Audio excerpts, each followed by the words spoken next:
Hello, my name is Mack Stuhr, and this is a video for my Engineering 381 3D printing project.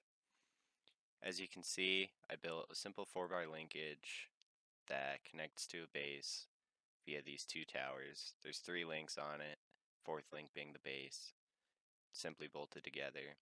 I decided to print extra links and glue them to the base just as some extra decoration and to make everything a little more presentable.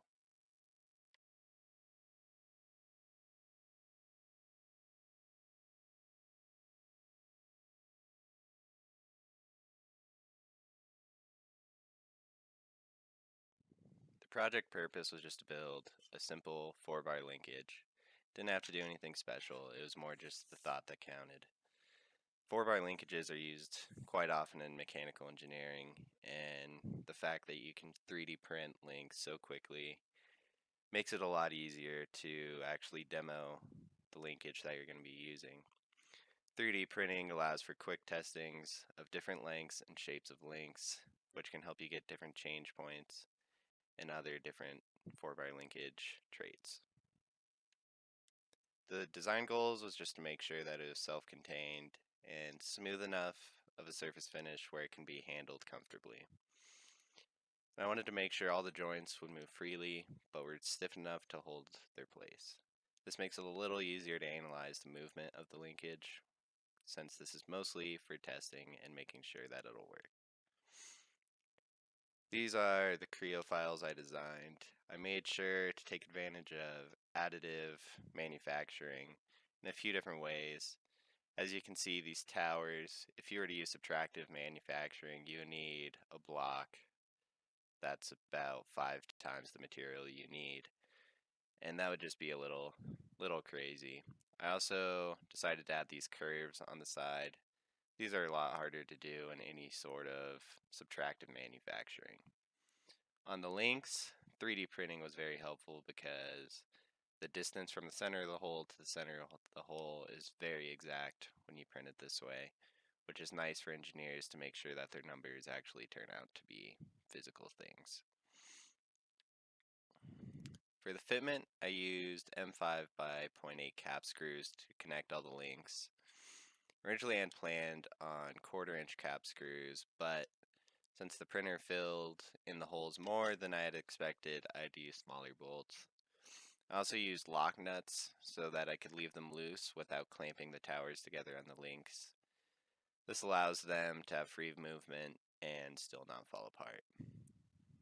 When designing the link lengths, I made sure that together they would be able to span the distance between the two mounting points and have some sort of movement.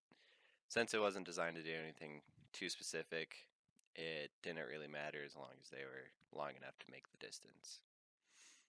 The function, this specific linkage doesn't have any sort of function, but 4-bar linkages in general are very helpful in all sorts of engineering, whether you're picking things up or trying to get things to move back and forth. Some good examples of this are vice grips, are a 4-bar linkage, bike suspension, windshield wipers, the list goes on and on.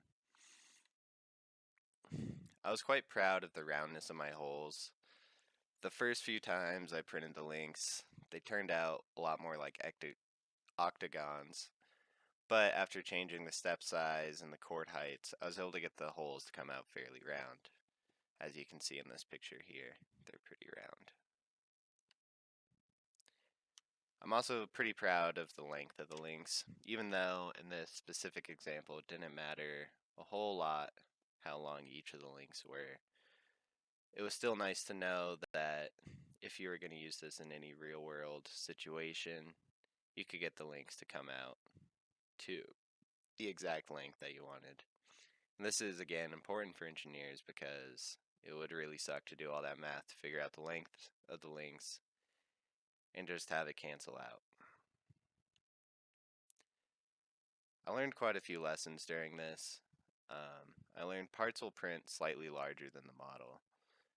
So, as you can see here, these towers had to be slightly bent outwards, and that's because the links themselves were printed slightly thicker than I had originally planned for.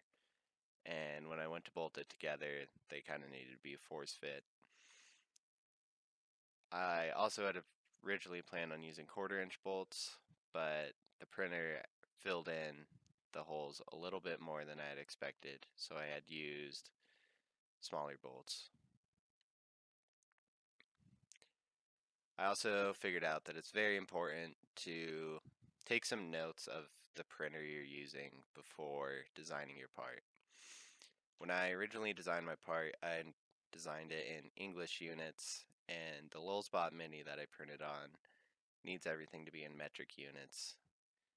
And luckily, I caught this before I tried to print it, or else when I would have gone to print it, everything would have turned out to be way smaller than I'd originally planned for. I also didn't take note of the platform size when I was first designing it. My original part was 6.5 inches long, which was just a little over half an inch too big to be printed on the Lulzbot Mini. The Lulzbot Mini was the most accessible printer I had.